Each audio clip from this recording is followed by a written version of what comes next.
kind of like a shorter agenda, so that's sometimes a good thing, and sometimes those are the longest meetings we tend to have. And yeah, thanks, Steve, for jinxing it. yeah, I just did. I hope you've cleared your schedule.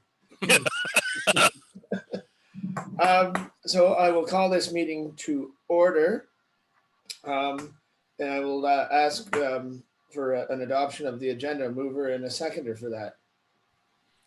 I'll move that. Thank you, Brian, and I'll look at you, Dan, to second that. All in favor? I'll second that. Thank you. Yep. All right, well, away we go. I have no disclosure of pecuniary interest. Dan, do you have any? Nope. Brian? Okay, thank you very much. And have the minutes, anything rising from the minutes of the previous meeting from last month that were approved on October 13th by our council? Seeing none, all right, we will continue to move on. And I will pass it over to you, Matt. We have a recommendation that the council of the Township of Wellington North receive report. I guess I better wait, Matt. You can deliver your report, and then we'll have a recommendation about for it. Yep. Thank you, Chair McCabe.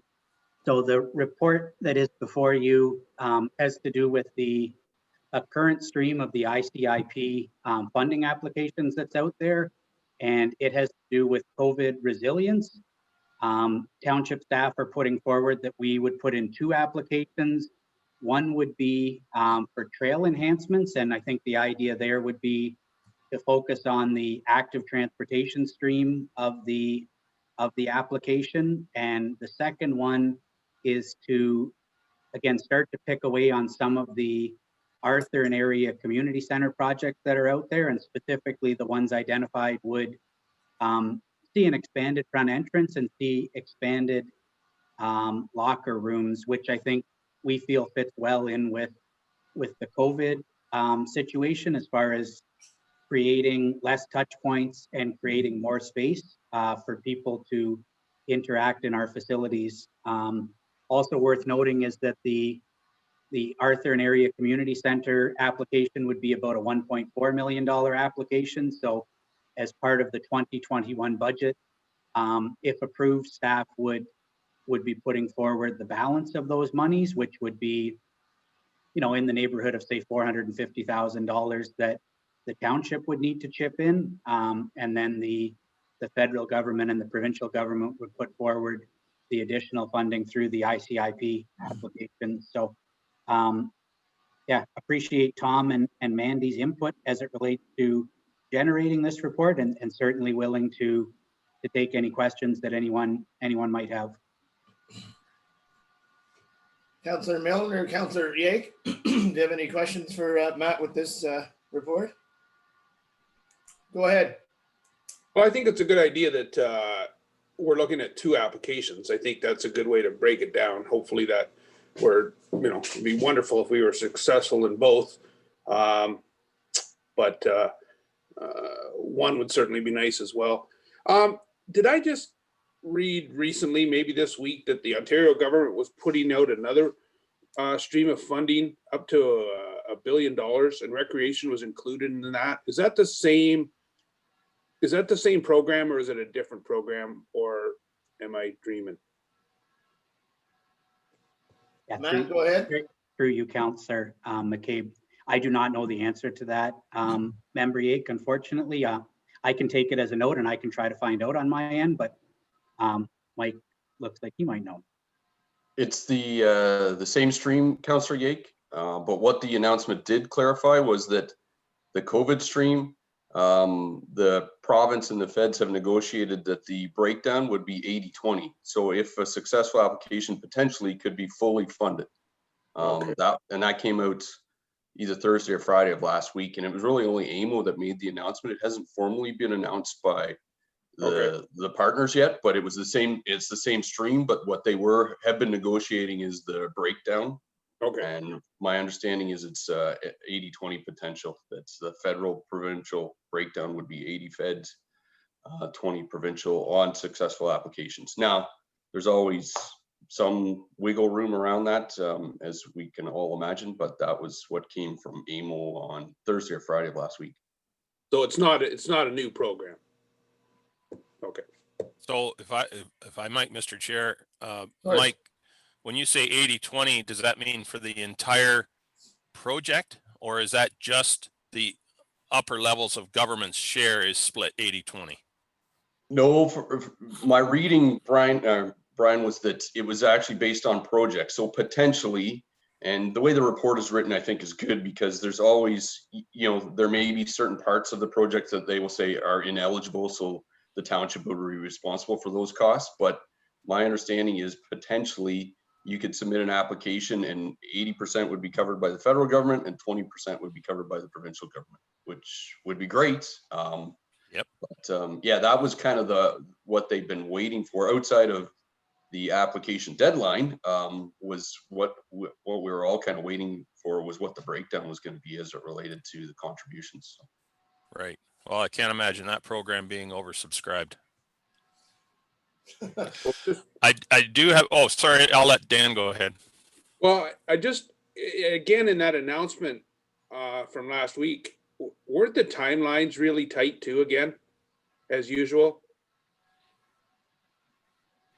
I Yeah, guess, Mandy or Matt can maybe speak to the timelines, but yeah, I think it's like November 20th or something. I don't remember specifically, but maybe one of the other staff read the specifics around the deadline for the application. right. So this is, sorry, go ahead, Matt. Yep. Yeah, just through you, Chair McCabe. I know the implementation is very strict as far as, I think it's a December 2021 implementation. I have not seen the specifics on when the application is complete, but I think we're in good shape having this conversation today to be in a position to submit. That was my question, Matt, for you and for Mike, is how can we apply for it, and what can we apply for under this announcement? Because I hadn't heard about it either. So I think I read that the project has to be started no later than September 30th of next year, and it has to be completed by the end of 2021 calendar year. I don't recall the application dates, but yeah. Yeah, I think that's, go ahead. Yeah, if I might, Mr. Chair, my question was in regards to the two projects that you've got listed here. I'm wondering how much of those projects would get funded by the township or are planned to do regardless of the success of an application to the program. Go ahead. Because it sounds like some of that work needs to be done anyway. Yeah, it sure does. But Matt, go ahead there. And Yeah. Mike, imagine you want to chip in as well at some point. Yeah, through you, Chair, to Member Milne. I think the township, as part of our ICIP application for the rec and culture stream, has a list of projects that we want to just start working through. I think as staff on the 2021 budget, ask is the wrong word, but ask for capital. You're going to start seeing those projects be projects that get asked for on a regular basis, but also I think we put some work in the background to be in good position to demonstrate that as a township, we put some money forward and we kind of have a need for those projects. But if we don't get funding, I think the ICIP cultural stream was like a $5.5 million project, and that won't be on the 2021 budget, but I think we'll continue to start picking away. And as it relates to the projects that have been put forward, specifically for the Arthur and Area Community Center, we feel these ones are a good fit for that application. In the future, if there's a different application, there might be other projects on the list that kind of fit the application of the day, would be my comment. Okay, thank you. Yeah, I think if we're not successful, I think, yeah, we'll prioritize the projects that need to be done and look at the ones that need attention right away. I just have just a real quick question, Mandy. It's for you. I know you and Jack and Dan met on the trail. Just wondering how that quick impromptu meeting went the other week. Thanks, Chair McCabe. It was a good meeting. We were able to address some of the concerns that Jack had. So there was a tree that was that had fallen down, and the operations team was able to take care of that for us. And there's still a little bit of work that they need to address there, that we need to address there, that's going to happen. And there's also the identification of adding some private property signs. So those will be added in the coming weeks as well. Okay, thank you. Welcome. And again, just at the risk of repeating kind of what Member Milne and Matt, you guys chatted about, with the front entrance, and Mike, maybe this is a question more for council, I'm not sure. Would the front entrance for Arthur be done regardless if this was not successful? Go ahead, Matt. Yeah, I think if this resolution today is successful, you'll see that as part of the 2021 budget, but I think it will be heavily contingent on receiving funding. But ultimately, it's at the discretion of council as it relates to the funding in the background. But if this resolution is successful today, you'll see it on the 2021 budget, and council will need to deliberate as far as, yeah, there's lots of good projects out there, and there's a certain amount of dollars that are available. Right. Okay. Thank you very much. Do you have any other questions or comments or concerns? Go ahead, Mike. Yeah, just before you leave that, my conversation or my comment as it relates to the budget with staff, specifically around the Arthur Community Center, is that the replacement of the piping, the ice making, that's the priority in my mind from an operations standpoint, and needs to remain that way for council. I think, I'm not minimizing the impact of the dressing room or the front entrance. Those things would be very, very good to have happen in the Arthur Community Center. But from a priority setting standpoint, that would be my suggestion for council once this gets to the council table, is that unless we're getting funding to support the front entrance piece and the dressing room piece, it's hard for us to tie up the dollars that could potentially be going towards the piping and the ice making machine that I would think Tom would say to Mike, hey, those are the critical things. The front entrance is super important. We get that. The washrooms, all the things that we want to do and have identified at the Arthur Community Center are important, but we can't have an arena if we don't have ice. So it becomes the priority. That was going to be my question too. Like, if we got the funding for this, what's in the resolution, can we do both projects at the same time? Like, barring any unforeseen circumstances. What's your thoughts on that, Mike? Yes. I would suggest it would be hard to say unless we know the level of funding that we get. So if it's 80-20 province feds, then there's a lot greater opportunity for us to focus all of our recreation dollars on the piping and the plant issues. So it's hard to answer without knowing whether or not this application would be successful. And obviously there's 100 other priorities that council's going to have put in front of them on November 9th and November 23rd about where the capital focus should be. And it's great we're talking about recreation today, but at budget, it won't just be recreation. So I caution everybody around that. Well, there'll be at least two councillors who'll be advocating very strongly for recreation, I'm sure. Or should be anyway. That's right, Brian, you're right.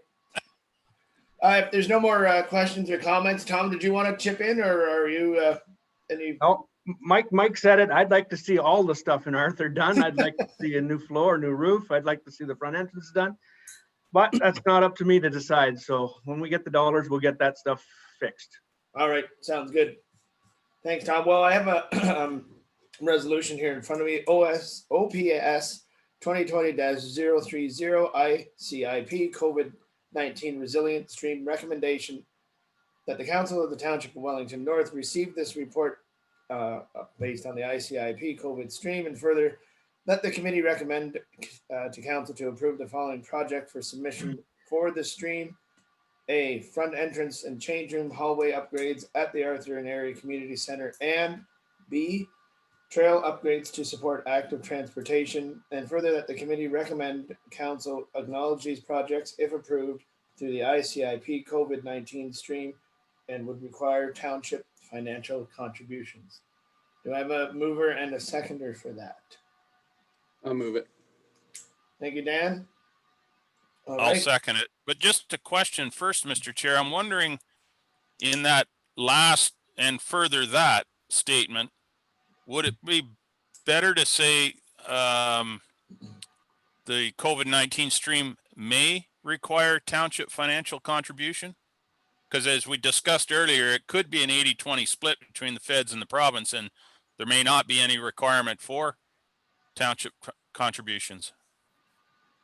Splitting hairs, but Yeah, go ahead, Matt. Yeah, Chair McCabe, I would say that that could be a friendly amendment if both Member Yake and Member Milne thought that appropriate, because yeah, may is probably better wording than would. thanks, Matt. I'll send you a Christmas card. Member Yake and Member Milne, are you okay with the amendment from would to may? I'm fine. All right. All in favor? Great. Thank you very much. And I will go on to the facility reopening, the media release. If you want to take it over from there, that'd be great. Go ahead, Tom. Oh, thanks, Chair McCabe. As you can read there, we've already started our opening. We've got our minor sports groups in. That was our plan, get them in. So the next step, now that we have them operational, they kind of understand our new rules and protocols. So the next step is to get our adult shinny groups and our regular users we've had in the past, get them back in the door, get them up and running again, try and get some kind of normalcy. And then the next step after that, probably later at the end of the month, we have some out of town groups, a AAA team, a AA team that want to start using the Arthur facility for practice, extra practice time. So that is the plan. We've talked to most of our adult shinny groups. They're working, trying to figure out how they're going to come in the doors with our new rules, but I think everybody will work it out. Everything's new. The kids can adapt to it. So I'm hoping the adults can adapt to everything. All right, that's great. Thank you. But I had one question with the indoor walking, like now that the groups are back, any timeline on the indoor walking tracks at all, or what's your thoughts about that one? Just because we've had decent weather so far, aside from Sunday, and a lot of rain days, but what's your thoughts there, Tom? We're in discussions about that. Matt, Mandy, and I have been working on something. We're going to try and reduce the amount of hours in Mount Forest and try and get something going in Arthur. It won't be the way it was, but if we can get the doors opened and hopefully get some of the people in, that is also a different demographic. It's generally the older people. So we don't want them to be at risk in any way. So we're working on that stuff. Hopefully we have an announcement later this month. Okay. Mandy, did you want to add anything to that? You've been the driving force behind this one. Thanks, Tom. Through you, Chair McCabe, if possible, I'd just like to share my screen for a moment to show the two videos for Arthur and Mount Forest.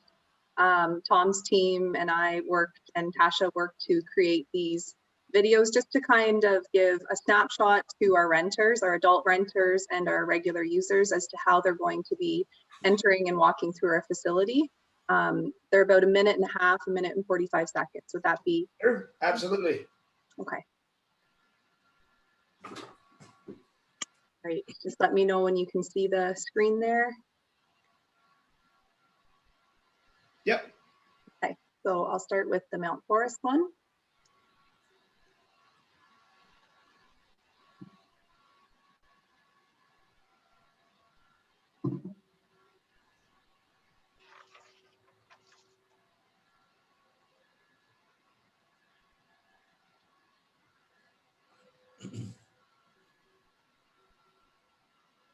It's not the same without the fancy tunes in the background, man. Just. Oh, you can't hear it? No, we I can't was just thinking the same thing, Mike. It's not nearly as funky. It's not Highway to Hell, is it? It's a No, real but it might catchy be- beat. Might be the back roads to distress. But it was well done, I must say.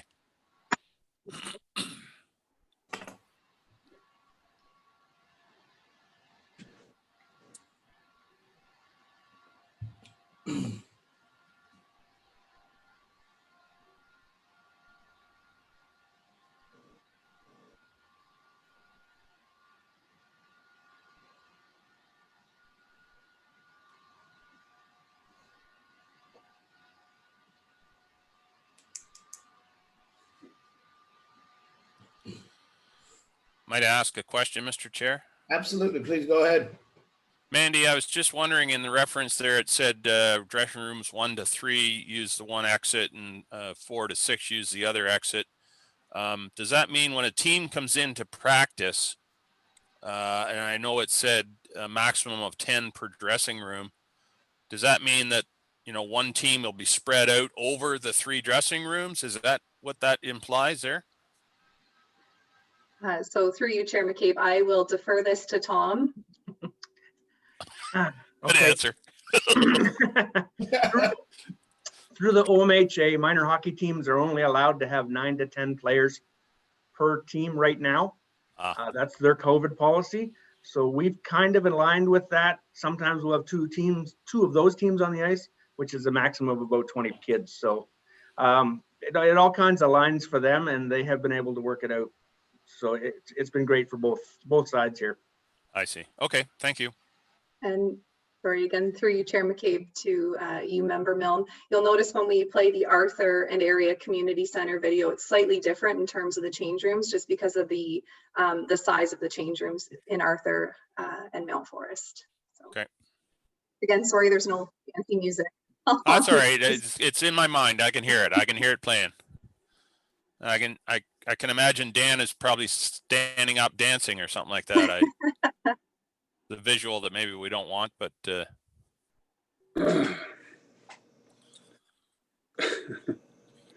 go ahead, Dan. I know you're just dying to say something. I'm going to hold back here, Brian. For once in my Thanks. life, for once in my life, I'm going to hold back. Yeah, Kim would tell me different.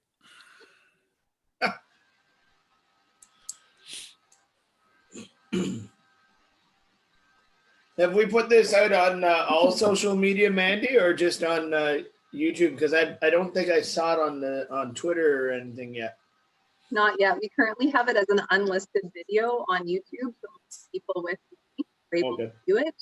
The intention is that Tasha will be able to access to anyone who's looking for a facility to provide a snapshot. We can make it unlisted. I just wanted to make it. Okay, thank you.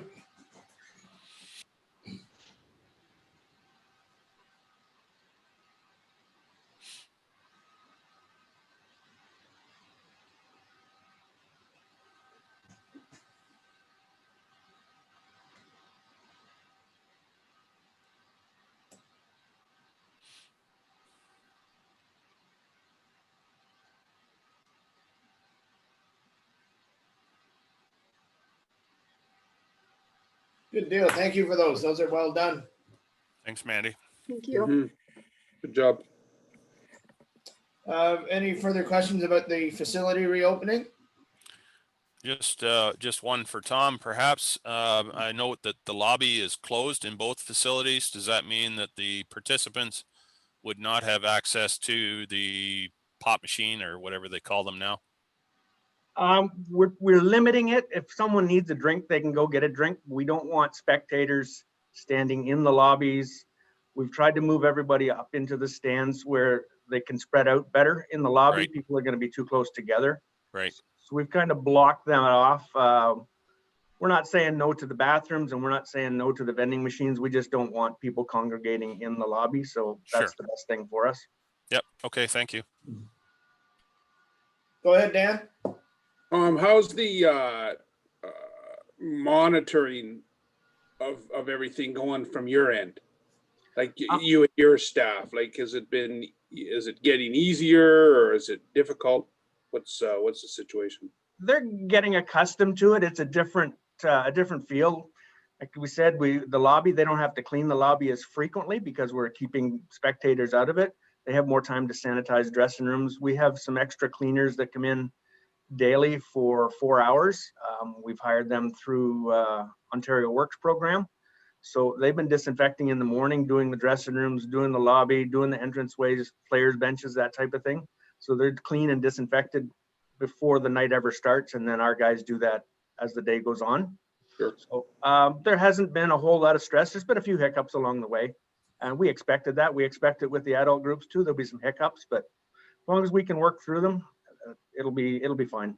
Yeah. Okay, great. It's good news. Yeah, you guys are doing a great job on both in both facilities. So thank you for that. And I'm sure the community is very thankful for that as well. So we'll move on from that. There are no deputations, and there is one report from the Mount Forest Aquatics Ad Hoc Advisory Committee meeting from October 27th, 2020. Sherry's not here today. Mandy, did you want to speak to this or?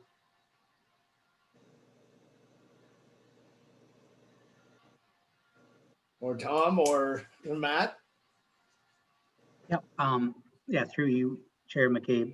Tom, Mandy, and I attended the ad hoc aquatics meeting last Tuesday night. So it was a productive meeting.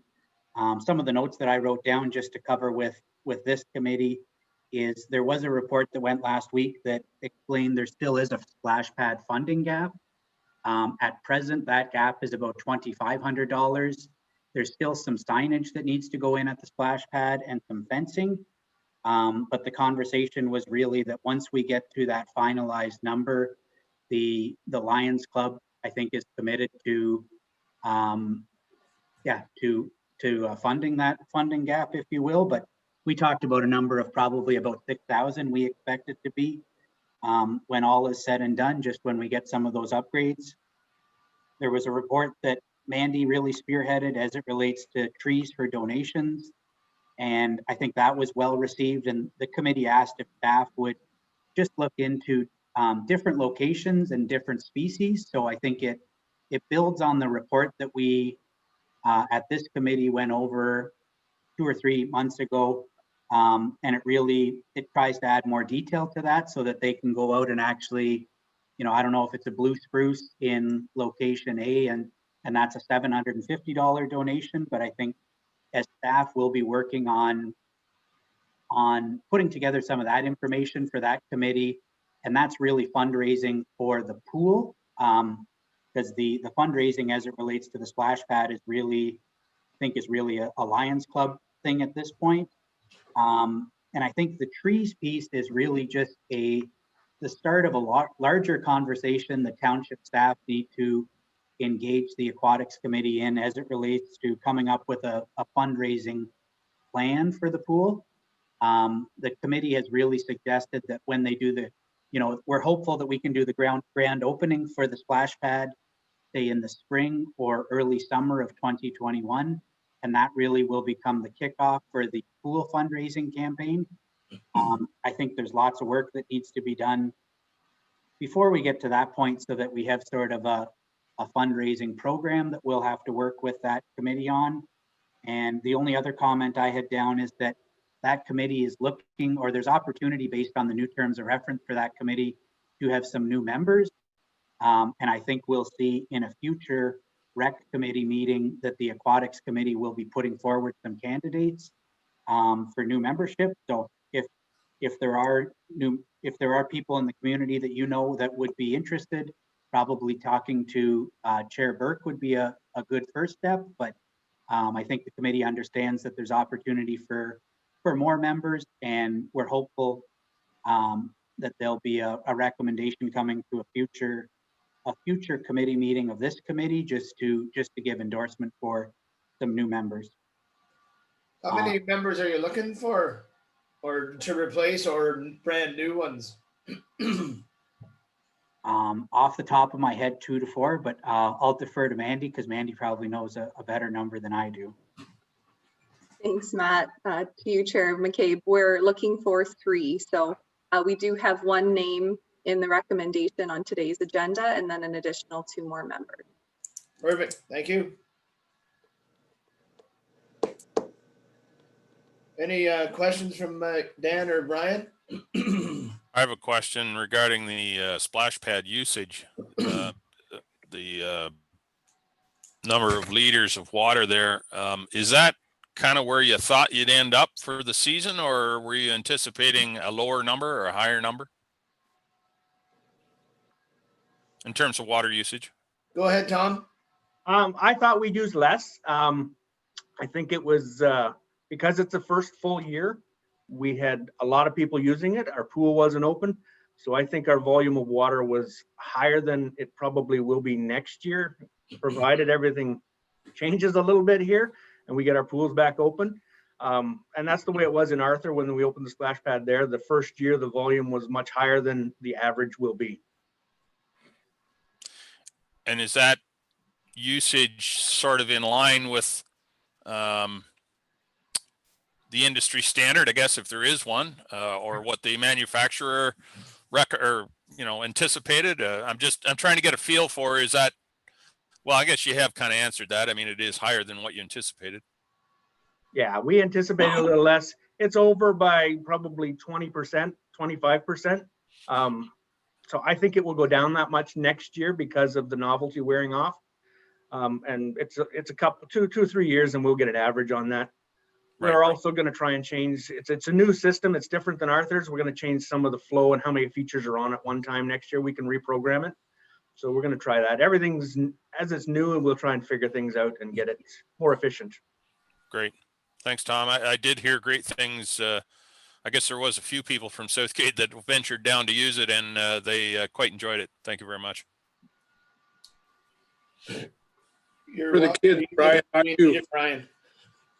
What's that? You're welcome to use it whenever you need it, Brian. Thanks. I was going to say, I thought I saw you in there. Yeah, my leopard print Speedo it's quite visible, I know. Lord. I got one quick question. It said there was a touch sensor needs to be replaced and it's under warranty. What happened with that? If I could just actually both splash pads they have touch sensors the kids hit that turns them on. We talked to the service people. I'm surprised in Arthur this is the first one that's gone, but this year in Mount Forest it went. We found it one morning. We had it fixed by 6 o'clock that night. Oh wow! And we've bought a spare. Both are the same, so now we have a spare in stock. We can do it right away and replace them ourselves. Oh, nice, good, great.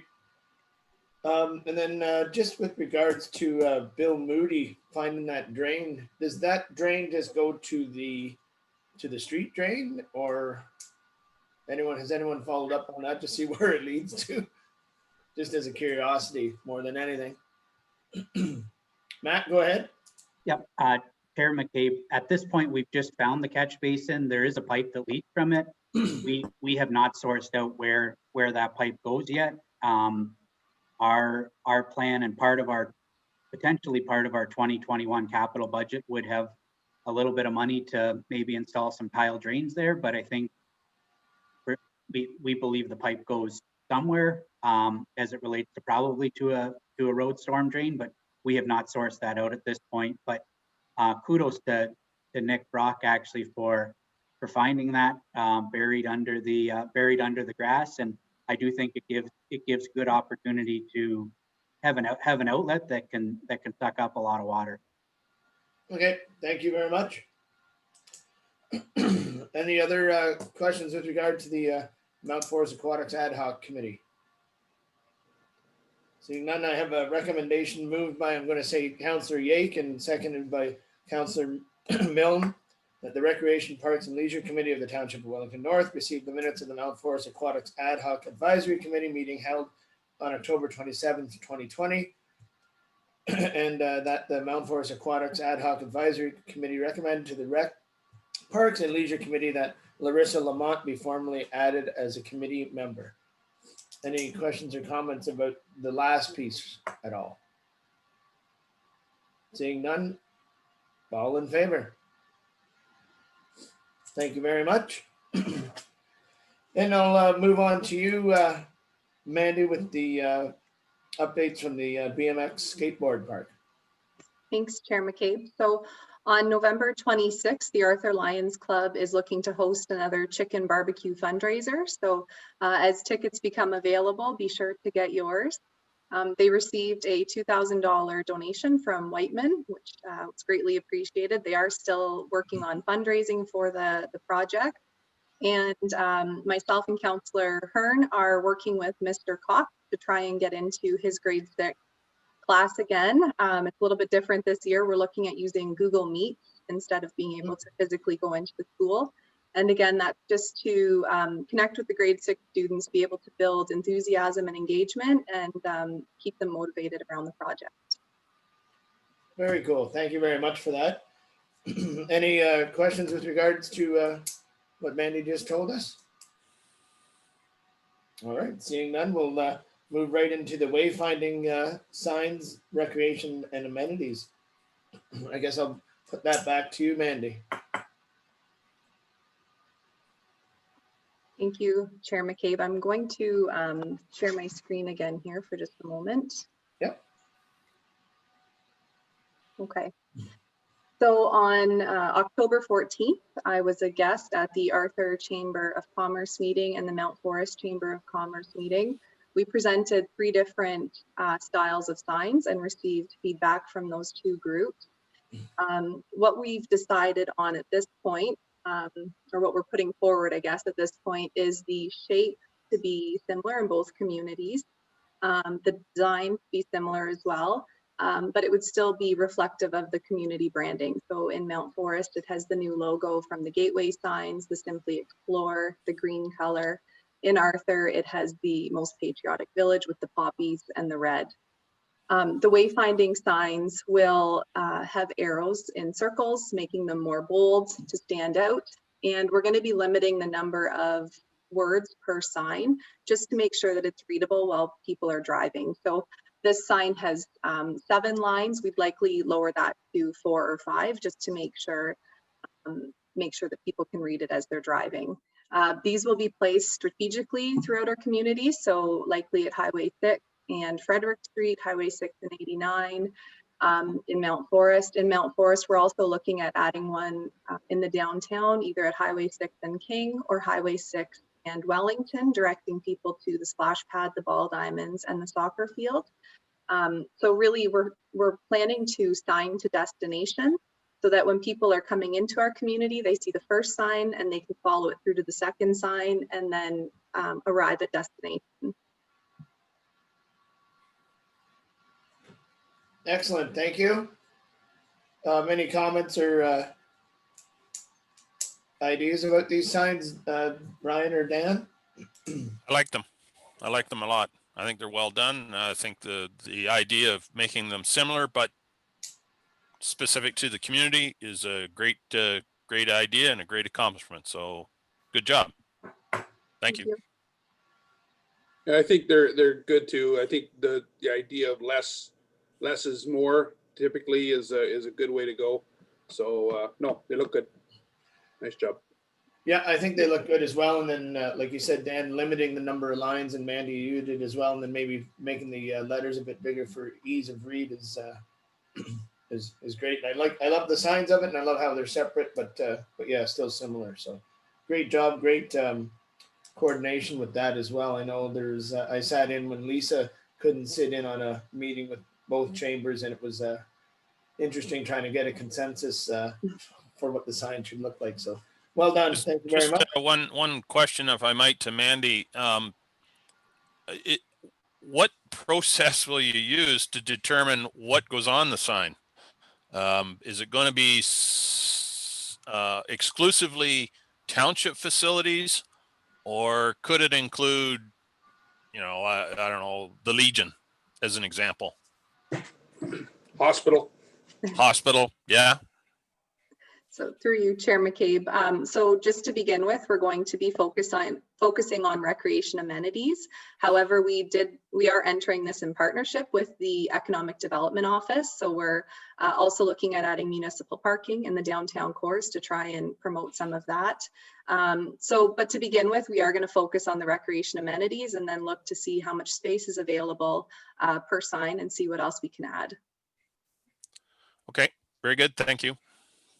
All right, thanks for that, Mandy. Good question, Brian. Thank you. If there's no other questions, I will go around the table and ask if there's any new business. Brian, do you have any?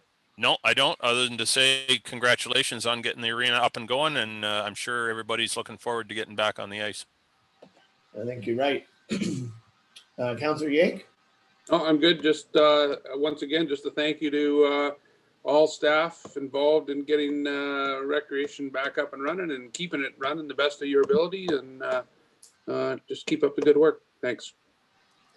Yeah, I'll echo that too, Dan. It's been a moving target, and the way that staff has been more adaptable than they have had to be in the past is kudos to them and testament to the great staff that we have in both facilities, and I would say all of the township staff as well involved. So I have a recommendation that the Township of Wellington North Recreation Parks and Leisure Committee meeting of November 3rd be adjourned. But I would like to suggest maybe having our next meeting December 8th at 8:30, if that works for everyone. It's the second Tuesday, and it's right after right after our council meeting. So I don't know if you wanted it before or after, or what's your thoughts, Matt, Mike, Mandy, or Tom?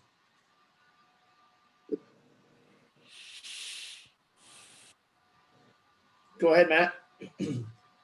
Yep, I think it can be at the committee's discretion. We do have a playground RFP that's going to be closing, I think, December 4th. And there's a chance that we would take that RFP directly to council. It's for the Arthur Optimis's playground. All right. We'd kind of like to have that awarded by the end of the year. But I think December 8th works. I think there still is another council meeting before year end, that those meeting minutes from a December 8th meeting would be able to get to. Okay. If that works for everyone, then we'll plan to meet on December 8th at 8:30. Kathy just told me the council meeting is December 14th. Oh, okay. Yeah.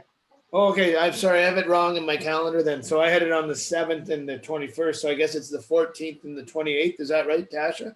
Kathy's just on the phone now, but there's only one in December. Oh, okay.